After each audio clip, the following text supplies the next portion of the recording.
Mazda launched the latest generation Mazda3 in South Africa a couple of months ago. We were at the launch, and after launch we also got the 1.5 litre hatch version on test, which you'll see a video on our channel. You can see the new nose over here, the nice deep spoiler, because this is the 2 litre Astina version, which means top spec. And you'll see a lot of features on here that explain the top spec. Nice mag wheels over here. You've got a good size wheel, good size tire combination. It's the familiar Mazda3 shape, the body shape, what Mazda call their kudo design. So you can see the sharp creases in places, but in sedan I would say it's softened a little bit. And of course, although sedans are not that popular anymore these days, the big thing is, look at the size of that boot. It certainly is big. You can drop the rear seats as well if you want the backrests just through to load through. And you do have your spare wheel under the board over here, but it is a space saver. But still, what more do you need these days? It has Mazda's Sky Active G, or gasoline petrol engine in it.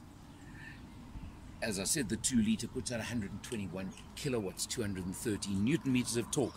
So it's got a lot more power than the 1.5 version, and it certainly does go very nicely. So you've got the sedan shape for those that want sedans these days. You've got the extra power under the bonnet, and I'll show you a lot of the features inside. Coming in behind the wheel, of course, you'll see, and let's start off as I always show you, basically only town driving, no open road trip in this test car, just haven't had the chance, and tiny bit of freeway, otherwise commuting duty. So I would say this fuel consumption figure I'm showing you is among the worst you're going to see on the car. 8.2 litres per 100, 473 kilometers done on the test. You've got, of course, your full scrolling available on the trip computer. If I just press buttons over here, you'll see telling me it needs a service soon. You also do have standard on the 3 range, but I don't think you'll see it too clearly now. You do have a standard heads-up display on the whole range, but what the Astina gives you over the other models is a lot of safety tech. So you do have blind spot warning, you do have lane departure warning, and you even have blind spot rear cross traffic monitoring. And what I did find very interesting, you can't see it now, but on the heads-up display you do get an indication of a car on your blind spot coming up on your side, not only the orange light in the mirror. So that's pretty interesting to me and quite a nice feature. Of course, on the Astina you get the full touch screen with a scroller over here, but you get the big infotainment screen, which includes navigation on this model as well, which I think is a nice feature. And you can see you can simply scroll through and set it to information. You've got all your different settings as you always get. Coming down to the dash itself, we've discussed this with the previous version we tested.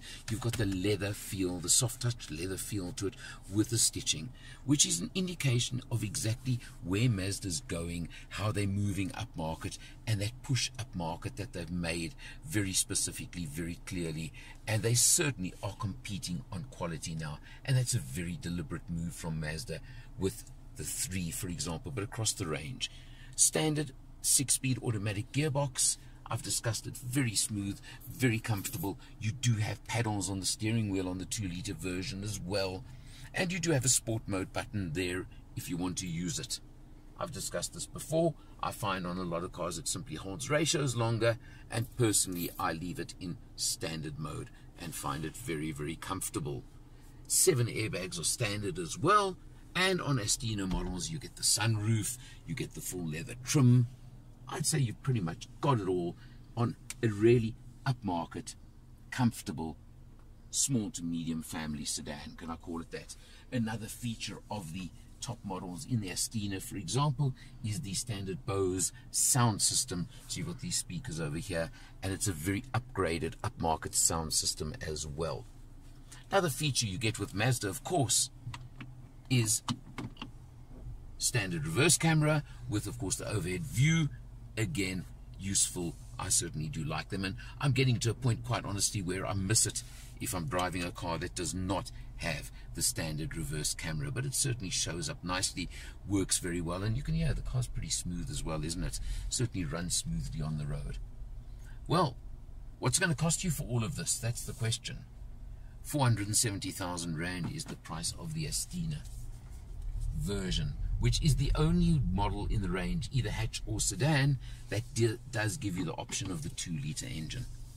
So, my opinion here, Mazda 3 certainly does work for me. There are lots of competitors, not as many in the sedan side.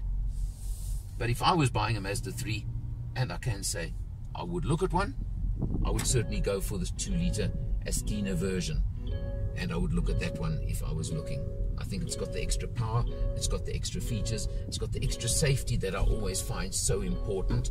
And it's telling me that my passenger camera person has not fastened their seatbelt. So you've got that on all modern cars these days. Don't forget the standard Mazda 3-year unlimited mileage warranty and service plan as well that comes standard with this car. Overall, looking for this segment, certainly worth a look. For Matters, I'm Eleanor, and I'll see you next time.